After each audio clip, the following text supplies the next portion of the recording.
প্রয়োজনে 600টা ক্ষেপণাস্ত্র একসাথে ছুড়বে ইরান। শুধু মুখেই বলে না, প্রয়োজনে দেখিয়েও দিতে পারে খামেনির দেশ। না, হলিউডের কোনো মুভির সংলাপ না এটি, বরং স্টেজে দাঁড়িয়ে গলা কাঁপিয়ে চোখ রাঙিয়ে এরকম কথাই বলতে শোনা গেছে ইরানের ইসলামিক রেভলিউশনারি গার্ড কর্পসের প্রধান হোসেন সালামির মুখে। এর মধ্য দিয়ে ইরান এখনও কারো দয়ার পাত্র না।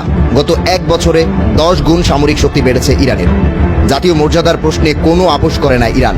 আমেরিকা ইসরায়েলের উদ্দেশ্যে সরাসরি বলে বসেন, হুথিদের একটা মিসাইলই যেখানে ঠেকাতে পারেনি ইসরায়েল, সেখানে 600 ক্ষেপণাস্ত্র কিভাবে সামলাবে তারা। অর্থাৎ কেউ যদি আগুন চায় তবে আগুন দিয়েই উত্তর দিতে প্রস্তুত এখনকার নতুন ইরান, এমন বার্তাই স্পষ্ট সালামির কথায়।